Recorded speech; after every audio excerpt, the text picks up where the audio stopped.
Hi, I'm Firefighter Ray, and this week on Firehouse Kitchen, we're going to be cooking in my firehouse, the Bayport Fire Department. We're going to be cooking with my father-in-law, Anthony, who's been helping us on the show, being our prep cook. And I promised him an episode, and this is it. So get ready, and let's do some cooking with Anthony Sino on Firehouse Kitchen. Hello, and welcome to Firehouse Kitchen. We have got a very special episode for you today. I have my father-in-law, Anthony, with us. How you doing, Anthony? I'm doing great, son. Thank you for coming on. Love you too. What are we going to be making today? We're going to be making a stuffed flounder. Very, very simple. Most of these ingredients you have in the house. We're going to go right at it, and it's pretty easy to do. So now you've been prepping on stuff. Yeah, I prepped on the last show of Firehouse Kitchen, behind the scenes, and always wanted to jump in. And my roots go back to Brooklyn. My parents always cooked in the kitchen. Hardly any ingredients needed a certain amount. They just went with love. We're going to take some basic breadcrumbs. Again, all the amounts will be in the now, are these Four Seasons website. Breadcrumbs, or are these? This is just Italian breadcrumbs, seasoned breadcrumb, usually Italian. You can add a little bit to it if you want. We're going to put a little bit in here. I'm just going to put a little bit more. It's about 1.5 cups, 2 cups. We're going to add some oil just to sort of wet it, and don't worry about how much oil is going in there. First of all, it's olive oil. Doesn't have to be virgin olive oil. Any kind of olive oil would do. We just want to sort of give it a nice consistency. You just move it around a bit. Okay. As we do this, you're going to see you'll need a little bit more, and probably Want to make like a paste? We want to make sort of a paste, so that this is just basically is going to be just our ingredients for the stuffing. Let's see, a little bit more. Of course, we put a little bit more in here. Hang on. Okay. Now, we're going to continue to mix this, obviously. All right. And we're going to start to roll our flounder. So, just going to take a scoop. I'm going to put it on here. Okay. I have a bleached rag, by the way, sanitary rag, so we're going to clean our hands after we work with the fish. As you see, I'm not really putting a lot, almost like spreading toast on jam. Mm-hmm. Well, I should say jam on toast, excuse me. We're going to roll this up, very, very simple. Okay. Now I'm going to take this plate, this dish right here, our baking dish. All right, we're going to put a little bit of olive oil in this baking dish, just to coat the bottom so the fish doesn't stick. Right. And my eggs always stick whenever I cook. Once again, you know, you make eggs. I mean, eggs is no big deal, obviously, to keep it from sticking. I always use a little bit of Pam, cholesterol free, hot, healthy. I like to cook right in the bacon grease that I have. What's really funny is that my grandparents, my parents, growing up, when they cooked, again, everything was fresh. It was a whole different culture then. Everything, literally, the produce man would come down. I'm dating myself. Come down the street in a horse and wagon. You run out and you get fresh escarole, fresh spinach. Everything was just beautiful. Peas, you actually took them out of the pod and you cooked them yourself. So that was the good old days. Now everything is quick. Everybody's working. Everybody's iPad, iPod, iPhone. So we have to try to do things simple. Didn't you grill pesto on your on the fire escape? Yeah, we had a fire escape. We also had a cold water flat where there was no heat in my house. We had one little stove that heated one room. Those were the days. Here I go dating myself. I'm not as old as I look. Anyway, back to what we were doing. We're going to take a second one. And we're going to do the same thing. But before we do the second one, we're going to take this one that we rolled, and we're going to place it in the dish ever so gently. All right, so we put the first piece in here, and we're going to try another piece here. We're just going to repeat everything. Again, nothing fancy. Just spread it around as though you're spreading, as I said before, jam on toast. Now, do these break apart ever when they're in the oven? Can you use a toothpick to hold them together? You can, but there's no reason to if you pack it really, really tight. Very good question. So that's what we're going to do. We're going to pack this tight if you can. If you can't, you can use a toothpick. Usually there's no need to do that. If you put it seam side down as it cooks, it's not really going to open up on you. In Italian, they cook bruschetta, which is a beefy meat. The same way, we're just doing this to fish. And the bruschetta, they have a tendency to string it. I've never tried not stringing it, but I got to give that a try now that I see we're doing it with fish. So we're going to continue. By the way, this fish was donated by a local fish store, and it's called, aptly so, the Fish Store right here in Bayport on Connecticut Avenue and Montauk Highway. They've been a staple here with regard to fish for as long as I can remember, and I can remember a long time. They've been very good to the Bayport Fire Department. They've donated all the fish from last season. They've done, anytime we've needed anything for a function, the Bayport Fish Market has always done it. So Seth is the owner. He's a great guy. Thank you again for donating the fish for this episode. Matter of fact, you can get lunch there, takeout, dinner, takeout. Do I look like I'm looking for a plug here? He also has a little restaurant in the back, which is a beautiful place to sit down, very cozy, excellent food. All right, we're doing this to all 4, as you see. Oh, I'm sure, sorry, all 5. And let's just put this in here. This looks pretty good. Yep, it's very simple. Actually, my parents never really made this. When I was a kid, I didn't know from food. Everything that they made, I didn't realize how healthy it was for us. We had spinach, we had escargot soup, we had a number of dishes that were so simple. Rice and lentils, there's so much you can do, and it's really very, very economical. This here is going over the top just a bit to give you an idea of how you can make a simple filet of sole stuff and just add certain condiments that you have and make a wonderful meal out of it. Okay, I'm just going to pour again, it seems like we're using a lot of oil. Keep in mind the amount of fish you're going to eat is going to have a minuscule amount. A lot of it's going to remain in the dish or in the baking dish. So I'm just going to pour a little bit on as we drizzle it over the top. This is really just to sort of give us a little base so that when we start putting in all the rest of our seasoning, it has a place to stick on too. I'm going to put just a little, I'm just going to shake a little bit out here, just a little bit of paprika, put a little bit of color.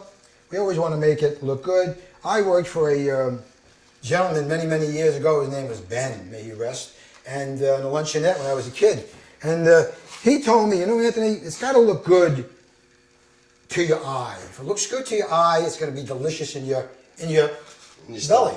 So, and I very much subscribe to that, and I've noticed that seems to be the case with just about anything when they put it on the table. I mean, some people like large portions, some people like small portions, some people like to pay a lot for small portions, some people like to pay a lot for little portions. Go figure. This is basic. The most expensive part of this particular recipe is your fish, and if you shop around, you can get, when it's on sale, you can usually get a good price for it. And you put red pepper, you put paprika? I put a little paprika, I put some salt, some pepper. You can season that again to taste. Once again, all the recipe is going to be on our website. FlyhouseKitchenShow.com. As far as the quantities go, again, they're there, but you can just use love. I'm going to pour now a little lemon juice over the top. All right. Actually, I like a lot of lemon juice, so although I say a little... You don't want to wash it off, right? Am I looking? I'm like, I don't know. Did I put too much? Oh, I put too much. Don't worry about it. You can never put too much lemon juice. As a matter of fact, that's the broth that's going to cook in. And that's what you're going to wind up... Yeah, a little more? Oh, more? Okay. No problem. So far we just have that. I'm going to take a little bit of some parsley. Again, fresh parsley, dried parsley. Doesn't really matter. If it's dried parsley, you always want to put it in at the beginning of your cooking. We're going to put it in, even though this is fresh, I happen to have fresh parsley. Don't go out and crazy and buy yourself fresh parsley. No need to. That, something else we got to put on. Lemons. Lemon always looks good. We got lemon garnish. Put lemon juice. We put lemon juice. Now we're going to put some lemon just for garnish here. Okay. And this is pretty well all ready to go. Now, we need a cover for this. Do we have a cover, son? I know we have a cover in our oven. Okay. The miracle of cooking. We have one ready to go. But before we do that, before we put this in the oven, we're going to make a sauteed spinach. Nothing looks better and tastes better than this stuffed flounder fillet over a bed of sauteed spinach is something that we make in the Firehouse a lot. I like to put garlic in with my sauteed spinach, and I do it over oil. Well, funny you should say that. I have garlic. All right. So, we're going to make that only because, through the miracles of modern television, we have our flounder in the oven. So before I put this in and take that out, I want to have our spinach ready to go. So, have you done this before, Dad? Never. Never. Because you're a natural. You're just doing unbelievable. Now, I'm going to put a little bit of olive oil. Again, there goes some more oil. But olive oil is good for you. It's a good fat. As my mom would say, a little bit of everything makes it more delicious, and more of a little bit of everything is even better. So, did you understand what I just said? Because I did. Now All right. You do garlic first? I do my garlic first. I like to brown my garlic. A lot of people will take... I burn my garlic. Well, that's the whole idea. You really don't want to burn it. You want to make sure that you keep your eye on it. And we want to saute that. And I like it. Let's get the heat up a little higher. Okay. I don't like to take my garlic out. Some people infuse. Get that word? They infuse the flavor of garlic and then take the garlic out. What's that all about? As far as I'm concerned. Is that from overcooking it? You should, well, no, they just think you don't need that. You just want a gentle flavor. And that's fine. There are some times where you don't want that robust flavor. Where you just the more the garlic, the better. But right? as far as I'm concerned, absolutely. You don't want the garlic to burn. You just want the garlic to saute flavor into the oil. All right, we're going to add our spinach right now. Okay. This may look like a lot of spinach, but it is going to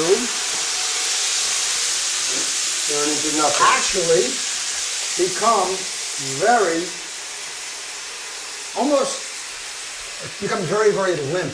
Actually, keep it in here, it sort of just wilts out. It shrinks it but to It nothing. shrinks absolutely to nothing. Now we're just going to continue to keep this under high heat. Okay. And let's just... This is going to take a few minutes. Yeah, that's going to take a few minutes. Now, it's funny, but growing up, I don't remember my parents ever, as I said this before and over again, everything they made just mysteriously appeared on the table. We didn't know how fortunate we were, my sister and I, to have that abundance of food which we had to be forced to eat. It's only now that I got older and I realized how delicious and how fortunate we were that we did eat it. We weren't force-fed, but we were told it was good for us. And you hear that all the time, eat, it's good for you. How can it be good for me if I don't like it? Unfortunately, it's sort of a problem, an issue with children, but later on it seems that they all seem to progress where they like it all of a sudden. My grandson's also, his son, as a matter of fact, was a very picky eater, and today he'll eat sushi, so go figure. So He loves lox. lox. So he absolutely loves lox. My 3-year-old now loves chocolate chip pancakes and waffles. So he's got a very wide variety of taste. But my daughter Samantha, she eats everything. Samantha eats everything. now you can see how this is wilting down. You can kick this up a notch. I'm just going to add a few pinches of salt. Who's looking? You can kick this up a notch a little bit if you want. Did I say kick it up a notch? If you want to do so by putting some red flake pepper. But then you'll always get those individuals who say, it's a little hot for my palate. So we'll try to keep it where if you want to make it a little hotter, you can just by adding it yourself. Cool. This is just about wilting down. Now, did you have any aspirations about being a fireman yourself? I had a lot of aspirations about a lot of things. Fireman, police officer. I would have loved to have been a police officer, but as you can see, I'm not tall in stature. Police officer And more you than had fireman? to be, well, when I came out to Nassau County, I wanted to be a police officer, and you had to be 5'8", and I was just under the 5'8". And I didn't think about hanging from my feet for a few days and all of the tricks they say you could have done. Today, fortunately, anyone and everyone can become whatever they choose to be, as long as you have the drive, the desire, and you pass the test. But yes, a fireman is something I considered as well too, but wasn't about to make it. But I did okay in the real world, as they say, because my son-in-law talks about being a fireman. To this day, it's something that he will always say he's ready to go back at a moment's notice. Good, the spinach is ready. I'm going to ask my son-in-law, since we do not have any pot holders, to gingerly take out what we have put in so we could put this in. All right. So we do have pot holders. Cool. This is the firehouse. We have everything in the fire. I'm sorry, I didn't realize that. We're going to take out, as we put this one in and cover this one, we can take that one out, son. Okay. Something that we made right here previously, and you can take that cover put it on here. All right, put that one in. Right. Oops. We're making 2 big batches because when we eat in the firehouse, we're always feeding 15, 20 Push guys. that in. So we got 1 batch in, 1 batch out. So should I just start eating it right now? Well, I'm just going to put a little oil on top of this. We're now going to plate. We're going to take a little bit of spinach. This is about 1 pound of spinach in here. I love spinach. Anything that was good enough for Popeye. Who's Popeye? Most children don't know who Popeye is. No, they don't. So, we've got this out. We're going to now take, very gingerly, Okay. let's plate this now and get it ready for eating. All right, I'm going to take this away. that So away. this is more room. All right, now Just going to garnish with a little, this is a little something you can make if you decide to. It's not necessary. I just like a little bit of color. What is that? This is a pesto, just a red pesto, which is a sun-dried tomato. Now you make an amazing pesto sauce. Well, it's relatively simple. It's and all your pesto, you grow your own, right? Don't you grow all your own pesto? Yep. Just a little color, sort of the green, the fish, and the red. This is a sun-dried tomato in olive oil again, with a little bit of parsley and just a pinch of salt and red pepper. And pretty much this is your plate. It's beautiful. Stuffed flounder, fillet, over sauteed spinach. Can I have a taste? Certainly. All right. Now do I take a little pesto, put on the fork too? Absolutely. All right. So However a you little pesto want. on the fork. Of course he's going to say it's Right. good. He wouldn't say anything other than that. Oh, it is fish. Our fish is good for you. I know it is. Hold on. Let's see. All right. This is a fish that I would eat. So he says. This would go over in any firehouse. Wow, that's really good. I love the pesto. Oh my gosh. It really is, yeah, grab a scramble forkful. That's actually perfect. You gotta make this for Christmas Eve. Actually, we did. I went to We Christmas did make this for Christmas Eve. The problem with Christmas Eve is we have so much food, thank you God, is that by the time we get to that, everybody's so full, so we wind up having it the next day, and you don't appreciate it, it seems, as much as if you would eat it on the holiday. All right, we're gonna clean up, and then we're gonna come back, and I'm gonna make an unbelievable fish meal from you, and you're gonna be taken back by this Sounds fish good to me. dish that I'm gonna make. Sounds good to me. I'm just All going right. to eat this just in I'll have case one more piece I'm of not this. crazy about you. Very good. Hi, I'm Firefighter Ray, and today's fire fact are the irons. The irons are what the inside team carries into a fire. The inside team goes and does search and rescue. They have to find the fire. Now, an axe is pretty self-explanatory. That's one of our main things. Demolition, we knock things in with the axe. The second tool is the Halligan. This is like the super tool. Every fireman loves this tool. This tool can open any door. It's like a skeleton key. It's like a super skeleton key. All right, and what we do with the Halligan is we take the fork end of it and we wedge it into the door jamb. My partner will hit with the axe on the other side and get it in there nice and deep. Now, sometimes I can't get in. I can't get a purchase. So that's what this spike is for. I'll step back and I'll hit the spike into the door and then I'll pry it back, creating a little bit of a space so my fork will fit in.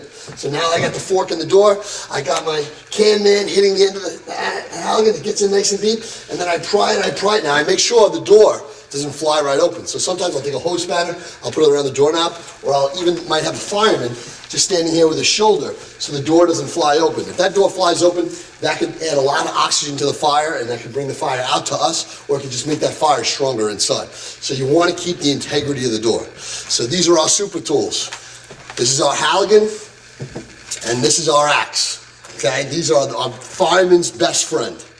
I'm Firefighter Ray, and this was my fire fact for today. Okay, we're all cleaned up. That was the most delicious flounder I've ever had. Thank you. I think now I'm going to become more of a fish eater. But since you shared one of your fish recipes with me, I'm going to make one of my fish recipes I always used to make in my firehouse when I was in New York City fireman. It's called blue glove tuna. And the reason why we call it blue glove tuna is I always make it with EMS gloves. Now you may say, oh, gross, you make it with EMS gloves. We washed our gloves, we got anything on them, it's just like using any kind of regular cooking gloves. But when the guys would come into the kitchen in the firehouse and they'd see me mixing up the tuna with my blue gloves, it always caught a little bit of busting my chops about my tuna. All right, so we have 8 cans of tuna fish right here, albacore white tuna. We got it all together, and we're just gonna use my ingredients, okay? I like a nice, hearty tuna, all right? So I like my onions. I got 1 full cut up onion. It's minced up. I'm gonna mix that in, and I have almost a whole stalk of celery, okay? Wow, to fill it right up.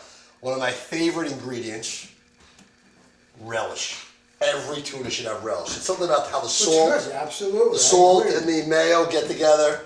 And Pickles it's just, on anything is good. Pickles on anything is pretty much good. All right, except peanut butter and pickles. Yeah, it just doesn't. That looks good already. It's All right, very sound colorful, good? right? Very good. All right, and then 3 tablespoons of lemon juice. I'm gonna put those right in. Oh, that's gonna be Lemon really and fish. good. Lemon and fish. All right, kills the taste of fish. All right, and now we're gonna keep adding mayo. Is that low fat? It is low fat mayo. Okay. Good. I put a little bit of extra vinegar in it. It makes it a little lighter. Good. And then how it gets its name? Blue glove tuna.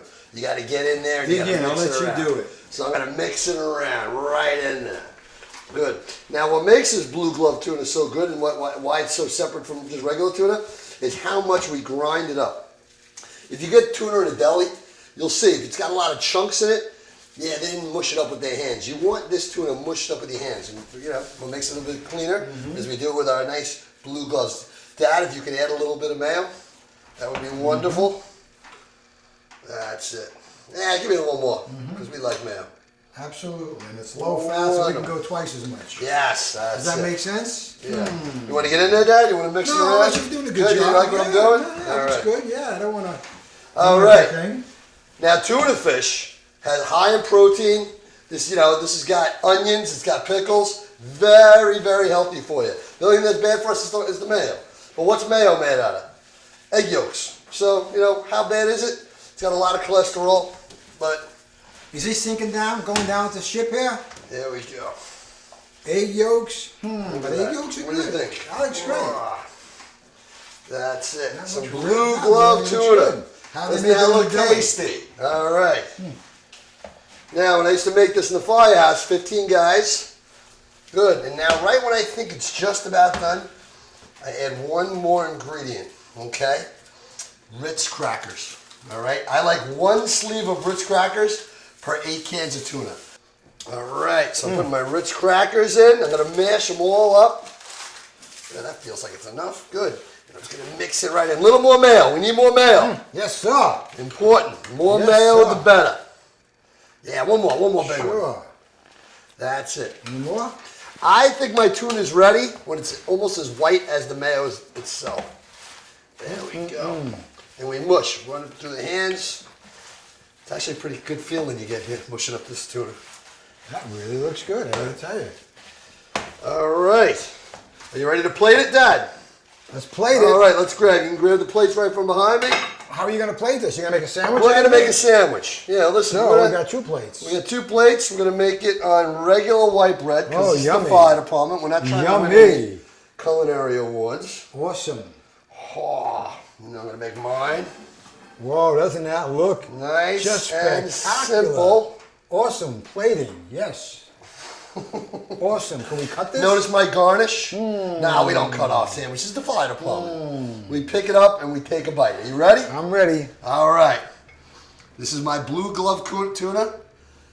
And go for it. Here we Big go. one. Nope. No, that's tuna fish. Everybody always said, that's really, really, really good, but this really is good. And you've heard that too before. This is really good. Excellent job. Wipe my face a little bit. Dad, Vinegar gives it just a little kick. you like that, right? And the lemon, absolutely delicious. Dad, I want to thank you for coming on Firehouse Kitchen. All right. My pleasure. If I can eat like this, Are you still going to prep for us? absolutely. All right, excellent. I'll see you guys next time on Firehouse Kitchen. All right. Good, I'm going to finish my sandwich. Excellent. Really, really good.